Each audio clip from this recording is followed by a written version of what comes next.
Hello friends, एनएसटीबी education में आप सभी का स्वागत है। आज का इस वीडियो में क्लास 10th का एक्सरसाइज 2.3 का क्वेश्चन नंबर 2 लेकर के आया हूं। क्वेश्चन नंबर 2 का जो है हम लोग पहला क्वेश्चन आज हल करेंगे। वीडियो में आप लोग बने रहें। तो पहला क्वेश्चन क्या कह रहा है? दूसरा क्वेश्चन, पहले बहुपद से दूसरे बहुपद को भाग करके जांच कीजिए कि क्या प्रथम बहुपद जो है द्वितीय बहुपद का एक गुणनखंड है ना। तो जांच करना है हम लोग का ना।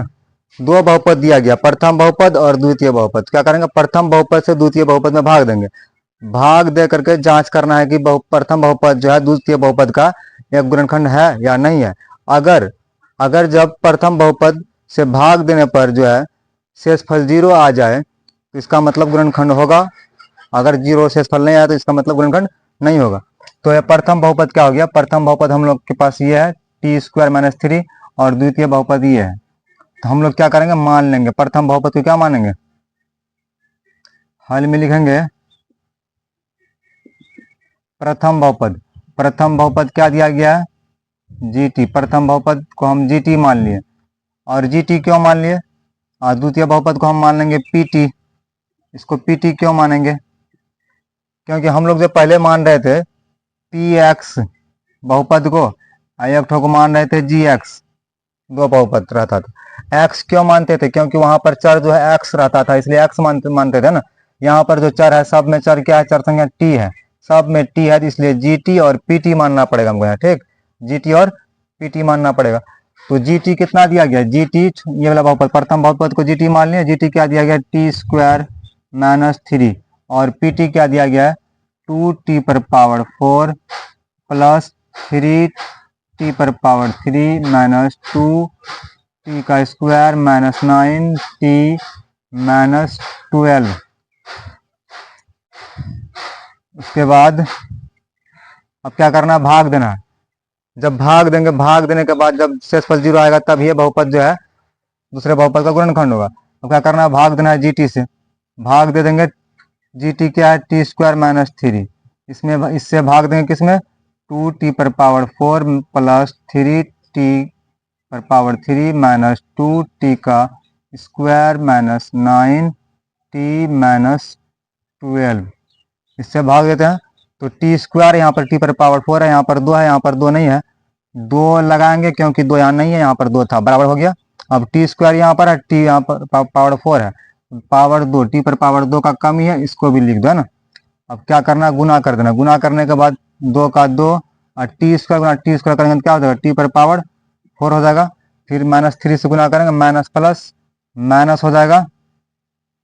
3 दूना 6, 6t² है ना।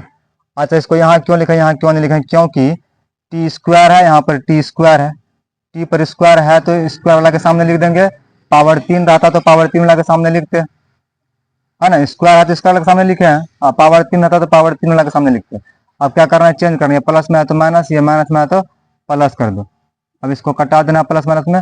3t³ है, यहाँ पर नीचे में नहीं है 3t³। क्या करेंगे? 3t⁴ को इसको लिख लेंगे। ठीक, अब 6t² में से 2t घट रहा है, ये 6t² प्लस में है और 2t² माइनस में। और 6 में से 2 गया, 4 बचा। और t² है दोनों में, t² लिख लेंगे। माइनस 9t - 12 हो जाएगा। उसके बाद क्या करना है? फिर अब इसको कटाना है। यहाँ 3 है, यहाँ 3 नहीं है, 3 लिख दो। उसके बाद t⁴ 3 है, यहाँ t² है ना। क्या करेंगे? t दे देंगे और यहाँ पर स्क्वायर है ही, यहाँ पर एक बार t है, 3 बार हो जाएगा ना। तो क्या करना है? गुना करना है।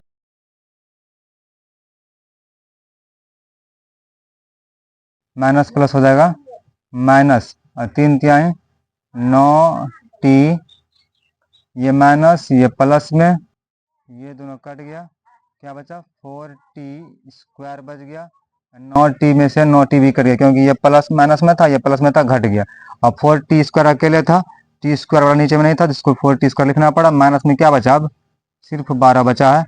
अब यहाँ 4 है, यहाँ 4 नहीं है, यहाँ पर लिख देना है 4। उसके बाद t² यहाँ पर है, यहाँ पर t² है, मत लिखो, जो है तो उसको रहने दो। अब क्या करें? गुना करेंगे जैसे t² से 4 में, तो 4t² हो जाएगा, नीचे में भी माइनस प्लस हो जाएगा, माइनस 3 चौके 12 हो जाएगा।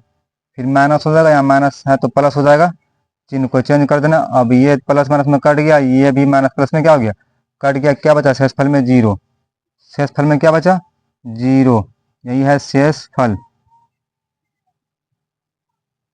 हिसाब बन चुका है, शेषफल जीरो आ गया। अगर शेषफल जीरो आ जाए इसका मतलब जी टी जो है ये प्रथम बहुपद जो है दूसरे बहुपद का एक गुणनखंड है, क्योंकि शेषफल जीरो आया है। तो अब क्या करेंगे, अब हम लोग को लिख लेना है, चूंकि इसके नीचे लिखना है चूंकि शेषफल क्या है, चूंकि शेषफल यानी कि आर एक्स क्या है, जीरो है, जीरो है शेषफल, इसलिए हम क्या कर सकते हैं, इसलिए लिख सकते हैं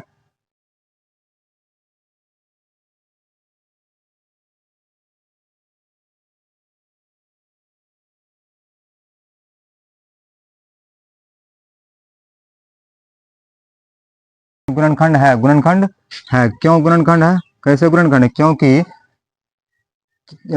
और यहाँ पर जी टी कर देना, जी एक्स यहाँ पर जी टी कर देना, यहाँ पर पी एक्स जो है पी टी कर देना, बहुपद यही है। गुणनखंड क्यों है, क्योंकि शेषफल जीरो आ गया, जी टी से भाग दिए पीटी में, हम जी टी से भाग दिया है पीटी में, यानी प्रथम बहुपद से द्वितीय बहुपद में भाग दिए, तो शेषफल क्या आया जीरो।